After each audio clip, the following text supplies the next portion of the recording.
All right.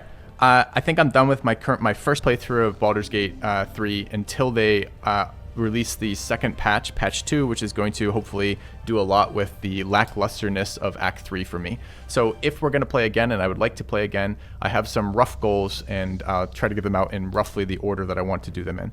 I need to up the tactical difficulty of the game. I like turn-based tactics games, but I need them difficult to keep my interest, so we're going to add a bunch of difficulty mods to this game. My previous thoughts are a HP mod for an extra 100% HP on Act 1, an extra 200% HP on Act 2, and an extra 300% HP on Act 4 is my rough thought with that. We're going to add the proper initiative mod that makes the initiative roll a d20 again as opposed to a d4, so spread out that initiative order. I think player groupings are too powerful, and I also think it's kind of boring right now that there's only basically 4 levels of initiative. And then I would like to also add a experience reduction mod that basically kicks in, I think, after level 3 or something like that, where it slows down the player experience to make it a little bit slower for the leveling process so that you're not over leveled to any of the content while still exploring the game. So those are 3 mods I want to add. My goals for this team is going to be a mechanically interesting team. I would like to use different companion backgrounds than I've played before so I can get their storylines. I previously played Karlach, Lae'zel, and Gale, and I played a chaotic neutral persuasion bard essentially. So I'm looking to do things that are different for companions and also different for class mechanics. So I'd like to play a different style of class mechanics as well. I want to keep it to 4 characters. I would love to use companions where possible. I currently have 1 hireling in this build. I'd love to replace the hireling build with another companion build if we could find that. I'm okay swapping out some stuff, like if we play Act 1 with 1 character and then swap it out for a different character in Act 2, I'm okay with that as an idea if we plan to do that right now in the planning phase of the game and it's not happening randomly in the game.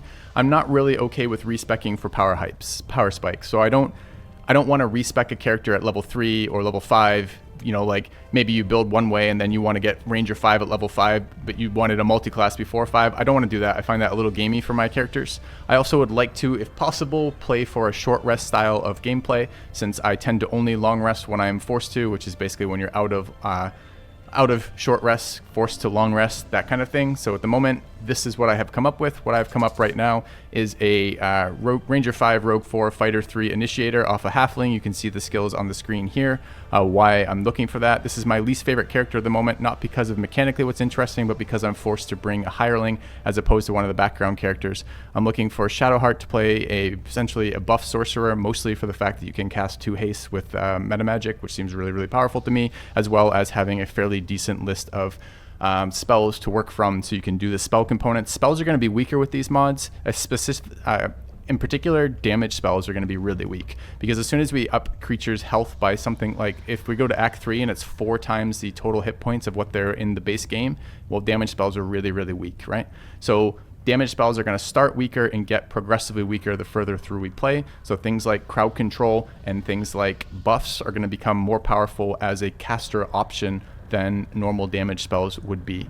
The monk is here for, I've been, community's trying to talk me into this one. I'm dubious about the monk. I think the monk is going to be mechanically strong as a fighter and get to use some gear that I didn't get to use the last couple playthroughs, but I could also be talked into replacing this monk. And then I think this is a thing. Yep. I think if I want to play Dark Urge, and I kind of do, I like the idea of Dark Urge role-playing as an intimidator, right? Like, that seems kind of cool to me. We played a lot of Persuasion and Deception. I think having some social utility would be nice, but I don't want to skip all of the fights I skipped last time through Persuasion and Deception. I like the idea of a intimidation-based Dark Urge character, either played evilly or played good, just something to play not as chaotic neutral. If we go lean into the evil side, maybe we see what happens with that. I've heard the game actually isn't that great from the evil perspective, that you lose access to a lot of the character gears and interaction that makes it interesting, but I've also heard it can be a lot of fun. And then if you try the kind of good side of that, it's fighting the Dark Urge as you're like a good oriented character being overwhelmed by these Dark Urges. Either of those sound fun to me, but I just need to make sure that the rest of our characters and rest of our classes can play with what's going on with that. All right. That was quite a mouthful, quite a breath of air to talk through this, but this is kind of what I am working with here.